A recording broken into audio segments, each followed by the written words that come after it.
Blog Talk Radio.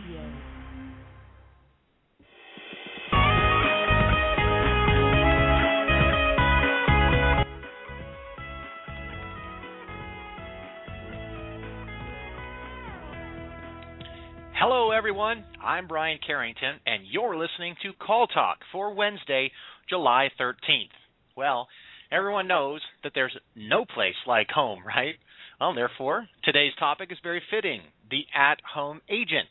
Today, we'll be taking a fresh look at the at-home agent concept and how it fits into today's call center operations. So if you're listening live, I really want to invite you to be a part of the show and ask questions. That's what Dee and Bruce are here for. And here's how you can do it.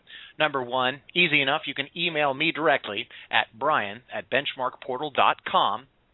Or if you're listening to us through our website at calltalk.tv, feel free to use the chat function there. And I already see that someone's got a question for us. Thank you so much, Bob. We'll get to that during the show, I'm sure.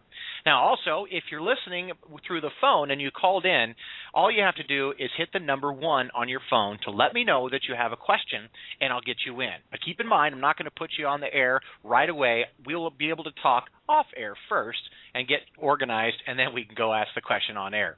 So, also today, a special treat. The first 5 people to ask a question on the show will receive 1 free course out of our manager certification class. There, you have 10 different courses to choose from, so the choice and topic are up to you, and if you'd like, you can give it away to one of your managers or agents as well.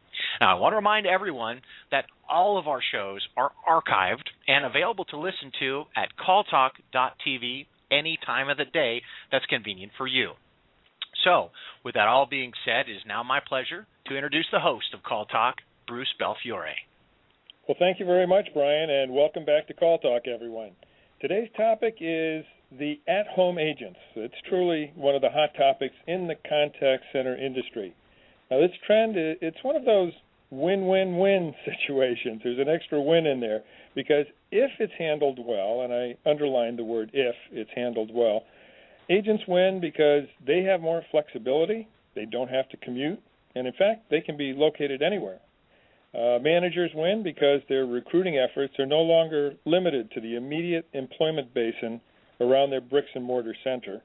And shareholders win because this arrangement can, in fact, provide a lower cost per minute cost per call, and customers win because they get the best talent to take care of their needs. So to discuss this in more detail, we brought in an expert on the topic for you, Dee Buell. Dee has over 20 years of call center experience, covering both inbound and outbound calls for service and for sales. Currently, as a senior business consultant, Dee focuses on quality management for both in-office and at-home operations. She has experience in building a quality management system that uses agent performance metrics, customer satisfaction analysis, and customer relationship management data to drive an effective and efficient customer experience. And until recently, she managed the quality and training teams for MetLife, with a staff of 1,200 agents, both in-house and outsourced. The training team supported 17 different call groups in 6 sites across the United States, plus 3 sites offshore, so a really big operation there. To ensure consistency across this virtual call center environment, she was involved in developing curricula, which leveraged online training tools and virtual technology. So with all this experience, we're really delighted to welcome you, Dee. How are you doing? I'm doing great. Thank you, Bruce, and thank you for inviting me to participate in Call Talk today. You know, as you mentioned, the at-home agent is such a hot topic in the call center industry these days.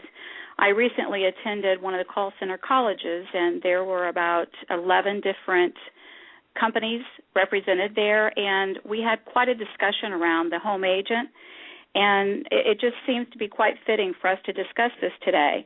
You know, it does provide the company an opportunity to save money, but also from the agent's perspective, they're able to participate in things and provide value to the company at a much different level when they're working from home. Mm-hmm. Yeah, well, I know that you've done, some research yourself and contributed to research regarding this. What does the research tell us with regard to the use of home agents these days?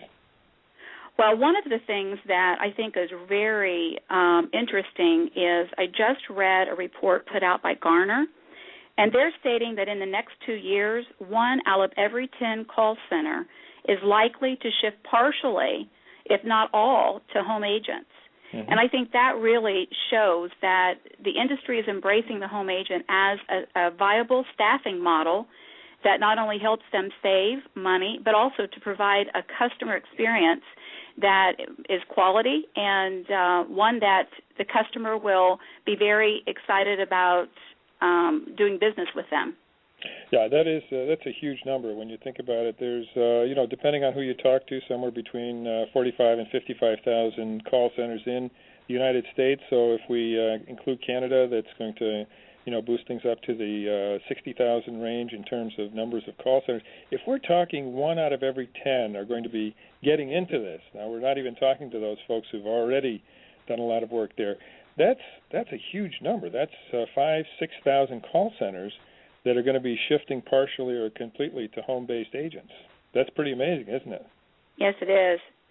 And, I think there's a couple things. Not only is it a cost savings, but the data that I have seen is at-home agents are very educated, and oftentimes they're an older agent. They are more mature. They have worked in the call center. They're very reliable to fill in the gaps when some of those hours of operation are difficult for your staff to handle, such as nights, weekends, holiday seasons, and so forth. And also, studies show that the quality is very, very high for the home agents. Many companies use them, and their quality has actually increased, and so has their customer satisfaction once they employed the home agent. Okay, so you've gone through a number of reasons why companies would turn to home agents for staffing. Why don't we go through each of those and sort of pick them apart a little bit so that our listeners can maybe also have some reasons why, if they want to propose a beta of this, a pilot program to their senior managers, they might be able to get buy-in by using these arguments. You mentioned cost savings. What would be the cost savings involved here? Well, I think two of the primary things would be just the bricks and mortar, not having to pay for space. Office space. Also, many companies have the home agent purchase their own laptop or their own computer system and have their own phone system. So that's another expense that the company does not necessarily have to pay for. I think another cost savings, too, though, is the fact that they can train these individuals faster. They are able to reach out to them to cover areas of the hours of operation and so forth. That helps them to provide a better service to their customers. So from that perspective, it saves. They don't lose customers. The customers are happy, et cetera.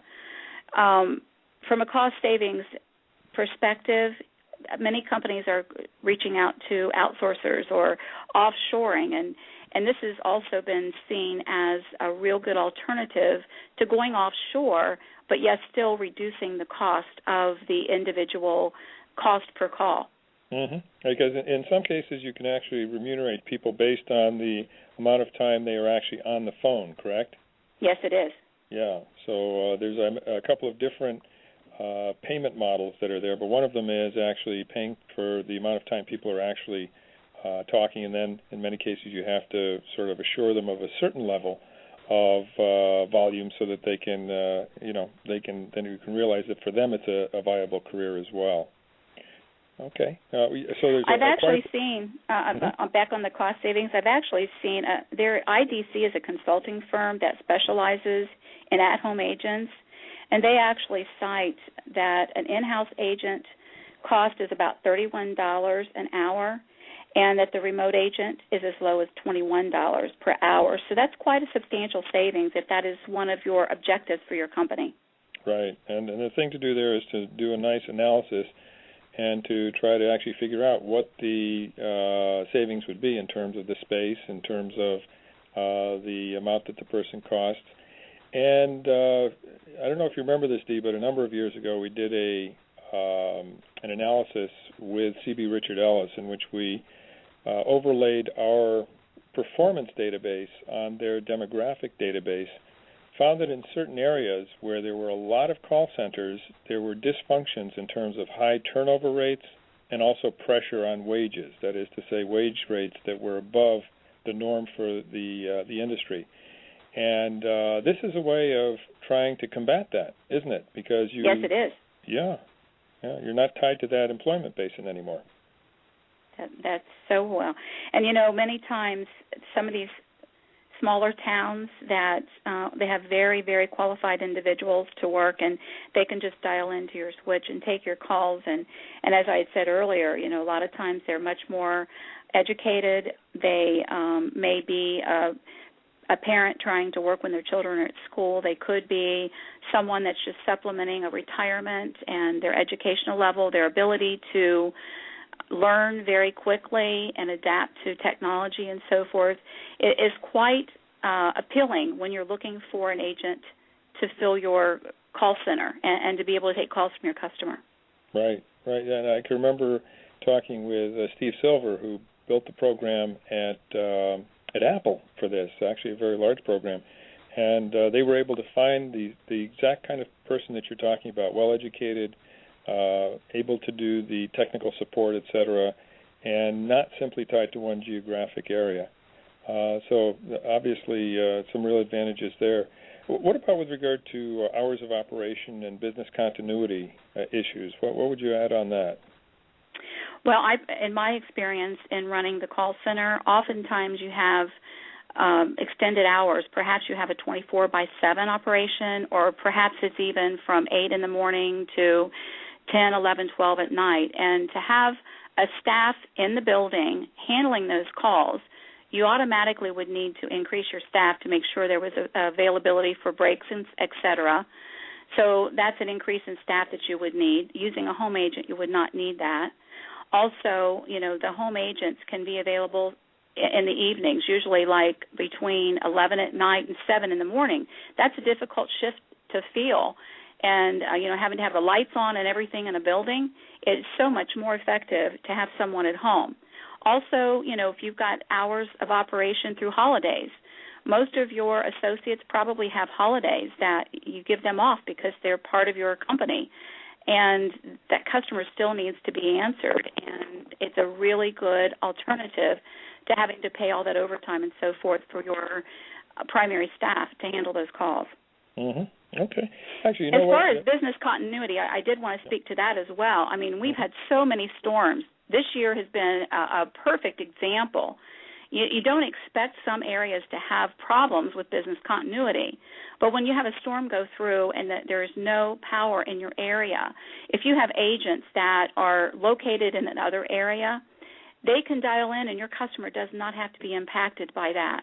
So business continuity is a very important piece of this that we don't want to weigh in too low, because it's so important that you don't have an interruption in your service because there's been a storm through your area. Oh, absolutely. And we have weather that's getting more difficult and weirder by the year, it seems. So definitely something that all of us need to think about, not just the folks in Florida the way it used to be. So, yeah. And so this is a way really of failing soft. Even if your bricks and mortar go down, you still have that distributed network of agents all around that can continue servicing customers. Yes. Yeah. Okay. And with regard to sort of talent and diversity of workforce needs, is there anything you'd like to add on that? Because you mentioned that briefly earlier. Well, as we've spoken about, in some rural areas you may have people that are very knowledgeable and interested in working. But the other thing I think that many call groups struggle with at this time is bilingual. Mm-hmm. The United States is no longer a primarily English-speaking nation. We have many languages that are spoken on a regular basis, and often companies are now more global, and they need to speak to individuals that may not even be in the United States. And this is a really good alternative to be able to employ individuals that not only understand and can speak the language, but they also understand the culture of that particular call. And it has really improved the customer satisfaction for many companies. And, you know, the customer feels that they are now really important to that company because they've invested in associates that can speak their language. Right. No, I think the cultural part there is absolutely true and much easier to get if you have that flexibility. You know, I know a center in South Carolina that is servicing Canada as well as the United States, and so they have their French-Canadian, French-speaking agents there as well. But really, in a sense, they don't need to be tied to the bricks and mortar of South Carolina, right? They could, exactly. with this kind of a distributed network, be wherever and still be able to service the clientele well. Okay. Well, great. I think we've got some questions coming in, Dee, and so I'd like to just ask Brian if he has some. Yeah, Bruce, as a matter of fact, I do, and this is kind of a nice little break for you guys to grab a little sip of water as well. I do want to thank everyone for joining us today on Call Talk and remind you that you can chat your questions, as Bob has already done, on calltalk.tv to us, and we'll get those in. But also, we really like to hear from the folks that are calling in on the phone, and I know we've got some listeners from California, Kansas, Iowa, and even Pennsylvania.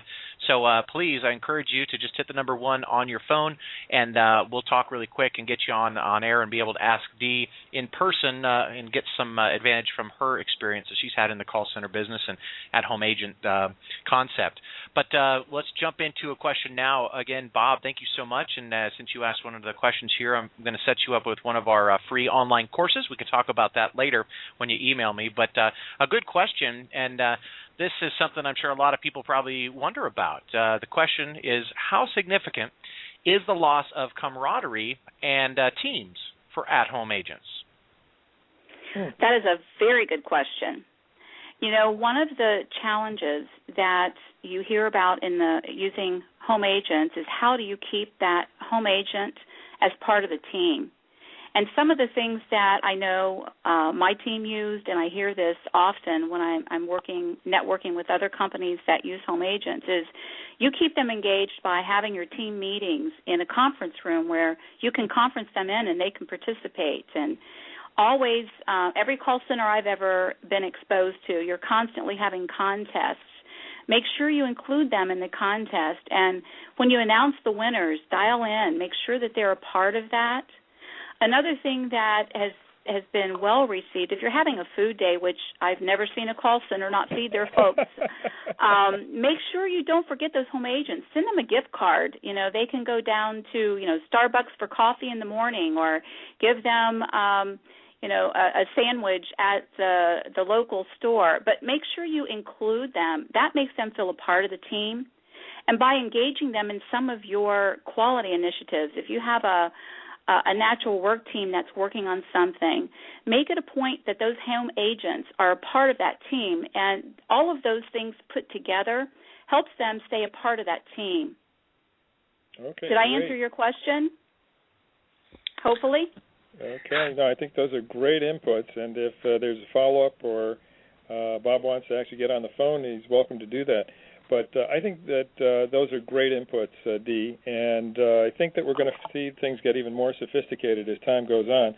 I had to chuckle when you mentioned food, because it is true. I have never been inside a call center, and I have seen a lot of call centers in my day where food wasn't sort of the fuel that not only kept people going, but also binds people together. I mean, how many situations have I seen where a supervisor or a call center manager is known for the fact that he or she brings in cookies from time to time, or some other goodie that people just love, and it's one of the things that's appreciated and that you can't do the same way if the person isn't right there. So all the human interaction that's natural in an environment where you're right next to each other has to be recreated somehow, at least in part.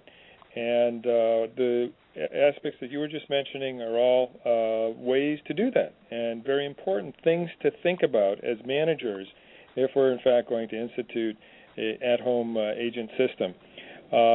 There's something that I've been thinking about and would love to institute, and that has to do with creating sort of a Second Life virtual social capabilities for It's people who have at-home agents. So anybody out there who wants to develop that with the latest research, we'd love to do that with you. But in other words, trying out a situation where agents actually have their own avatars, and those avatars are able to go and have virtual coffee together and chat over the internet. And there's a way of supervisors intervening with that so that they can become part of the conversation. They can see what people are talking about, and they can also communicate in a informal way, just as they're communicating via formal means through emails and conference calls and things like that. So, Dee, do you have any thoughts on that, or whether that might be something that could be attractive going forward? I do think that that's a very good solution to introduce people that perhaps have never worked with the company. Now, my experience has been that if you have agents in-house and then they go out and become a home agent, oftentimes they've developed some relationships with the individuals that they worked with. They do this anyway. And I had, in my past, I had several sites that I was responsible for, and I had individuals that worked from home. Oftentimes, if they had a technology issue, they would call one of their home agent peers before they would call me and let me know, because oftentimes they had been through it before. They started their own network.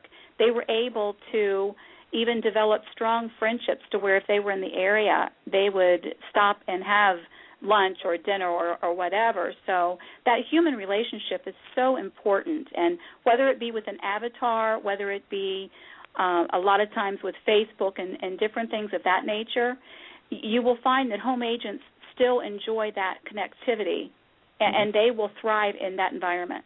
Right. And actually one of the things to think about is that different people, different generations, different personality types are actually going to feel connected different ways.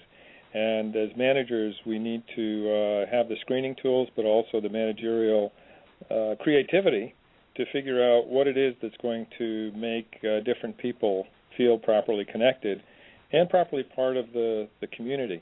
It could be that this avatar business goes really well with the 20-somethings and is a total bomb with the, baby boomers.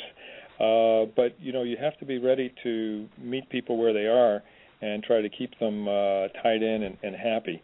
And one of the other things I actually just wanted to throw in about the at-home phenomenon is how many times have we had to say goodbye to somebody whose spouse was moving or for some reason had to go to maybe take care of an ailing parent or something like that, and say, gosh, I wish I could keep that person, but he or she has to move back to Cleveland or whatever. And, at that point you have to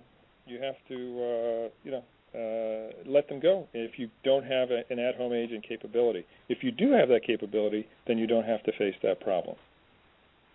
That is true. And, there are many military spouses that have to change jobs frequently because their spouse is being relocated. This is an excellent opportunity for someone to keep their job and move about in the country. Mm-hmm. I personally have seen that work very well. Right, and if I could just mention, too, that it's a way of involving disabled vets as well as other disabled people in the workforce is through at-home agent programs. And there's some outsourcers who have, taken that on and are doing a wonderful job. So, well, great. Let's see. I think you've got some more questions, so before our time runs out, let me go back to you, Brian. Okay, yeah, we do, and remind everyone there's probably only about 10, 15 minutes left in the show, so a couple more questions definitely possible, so shoot them at me, or again on the phone, just hit your number 1, and we'll get you on there. This is a question you guys might have touched on already, but wanted to make sure that Emily got her question in, and thanks again, Emily, and we'll make sure you get set up with one of those free online courses as well. And she asks, what is the best way to maintain engagement with the supervisor and employee in coaching sessions remotely? Okay, that is a very good question, and it's probably one of those top challenges that the managers face today that work with a home agent. In my experience, the telephone, we're using a telephone for the home agent, and it's very critical that you keep that line of communication open. my recommendation is that you schedule at least once a week some time with them on the phone. It doesn't have to be a long period of time. It could be 10 or 15 minutes. The other thing that is very effective is you probably have like some kind of a chat or some kind of a mechanism to communicate through the computer. Some of the most effective supervisors that I personally have seen, they actually every morning when they come in, they actually send a note to their home agents, say, good morning, hope you have a great day. Keep that line of communication open. Make sure you keep that window up, and if they ask questions of you throughout the day, make sure you make it a priority to reply back to them. And then as far as formal coaching sessions, absolutely, whatever your normal process is, whether you have weekly coaching sessions, monthly coaching sessions, get them scheduled on your calendar. And do not cancel them. You know, sometimes you may have to reschedule them because of other commitments, but make sure that that home agent understands that they are a priority and they are as important to you as the agent sitting right in front of your desk. And by keeping engaged with them throughout the day and throughout the week, that performance piece of it becomes a norm. They don't feel excluded, and you know them well enough at the end of several weeks of this that you can very effectively coach them and know them just like you would if you were working in the same facility. Mm-hmm. Yeah, I think that this connectivity is extremely important, and making sure that the communication is two-way, and making sure that in terms of coaching that someone feels like they're really getting the full benefit of it. And a lot of it has to do with what we've talked about in other shows, and that is that the supervisor has to be seen and heard as an agent advocate, somebody who's trying to make the agent better, trying to keep the agent tied into the corporate culture, trying to make sure that the agent is up on all the latest things, and trying to make sure that the agent is giving the absolute best to the customers possible, and that when they're intervening, that's what they're really trying to do. And, Dee, you've had a lot of experience, as have I, with systems that measure how well agents are doing. And then if we have the support system in which, agents who perhaps are floundering a bit, not quite performing up to speed, but who feel that supervisor is really there to support them and to help them get better, then that's as important when you're an at-home agent as when you're in a bricks-and-mortar environment. So. Yes. Okay, Brian, do we have another question? Yeah, we do. And before I jump to that one, I do want to share with you, Dee and Bruce, on the chat here.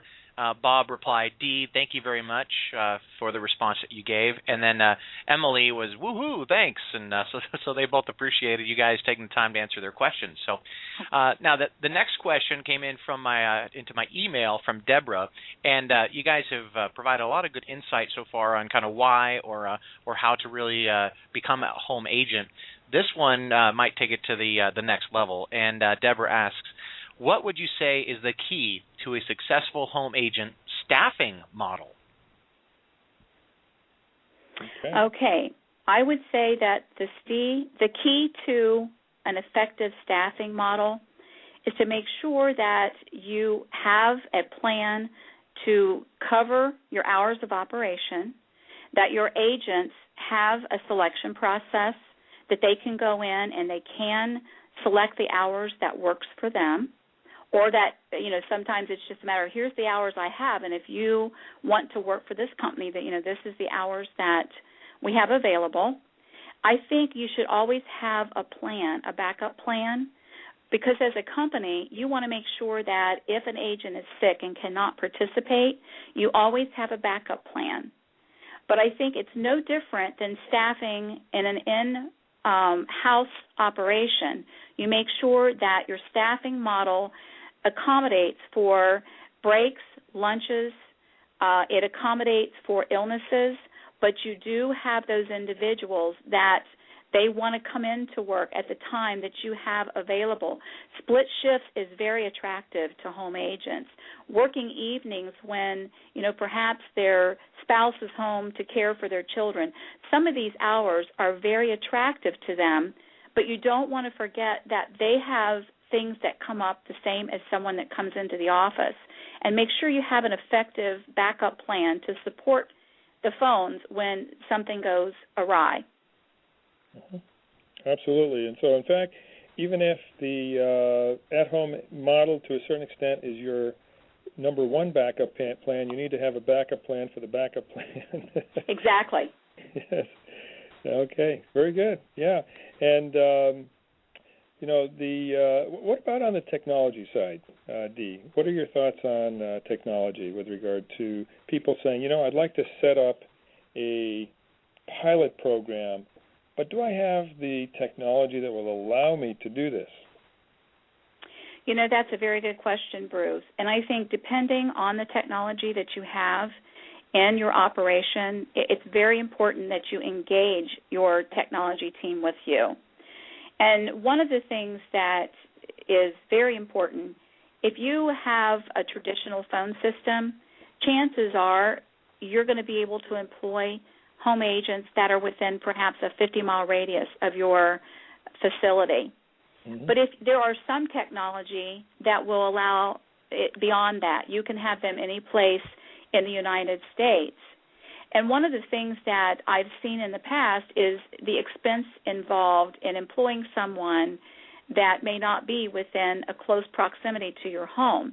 But I would say don't stop there. There are many companies out there that you can actually purchase just the time that you need. They can host the phone system that will make that available to you at a very reasonable price where you don't have to go through a whole phone reconfiguration.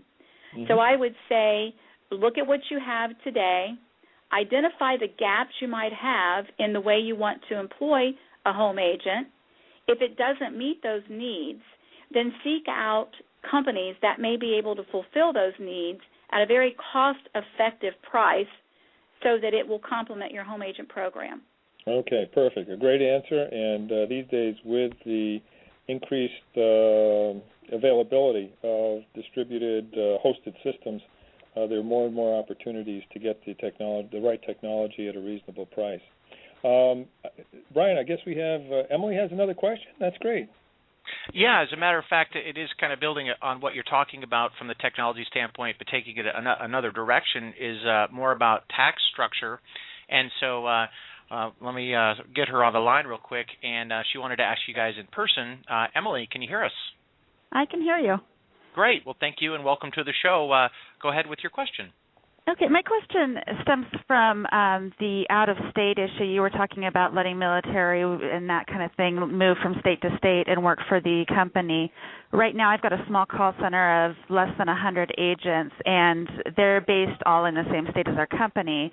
What happens with the tax structure in that once you've got agents that are moving from state to state? How does that get set up and dealt with? Okay, Emily, that's a great question. And while we're not tax experts, right, Dee? That's correct. Still, we do have experience in multi-state operations, and that is something that you have to set up for. That is to say that if the work is actually being performed in another state by somebody residing in that state and declaring their taxes in that state, then you're going to have to set up for that state, unfortunately. It is a bit of bureaucracy. There are companies out there that help with that to make it less painful and make sure that you have everything you need in terms of withholdings from payments, helping you figure out what the workers' comp might be if they're employees. And what you might want to do, too, to start out with is to start with people who are consulting status 1099s and then move toward employee status afterwards. There's a number of ways of approaching this, but I don't think there's any way that I know of that you get out of the extra bureaucracy altogether. Dee, do you have anything to add to that? No, I think you covered it well. And again, the 1099 is something that I know works very effectively for this. Emily, do you understand what we mean when we say that? Yeah, definitely. Okay, good. Okay.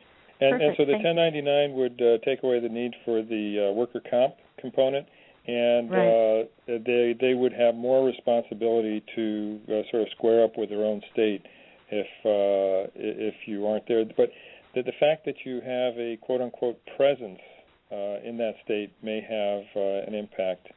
So does that answer your question, Emily? And it sure does.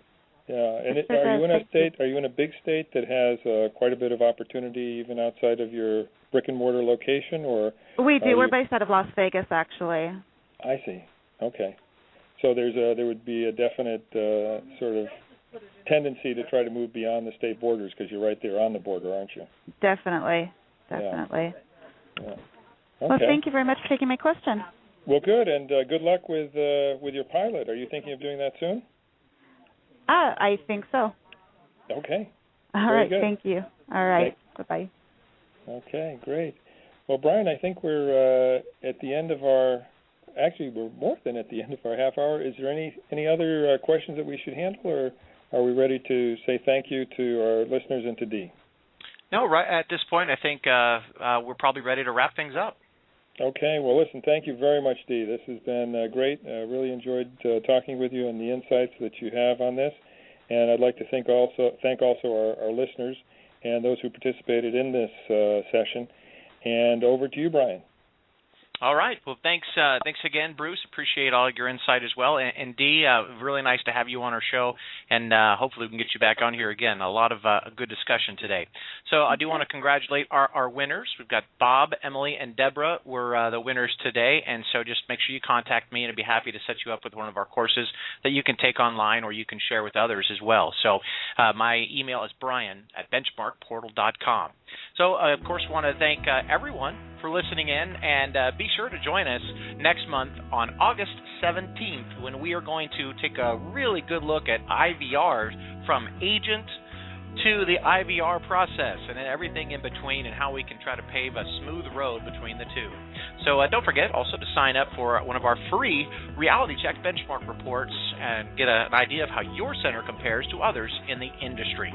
So from all of us here at Benchmark Portal, keep those heads steady and your fingers ready. This is Brian Carrington signing out.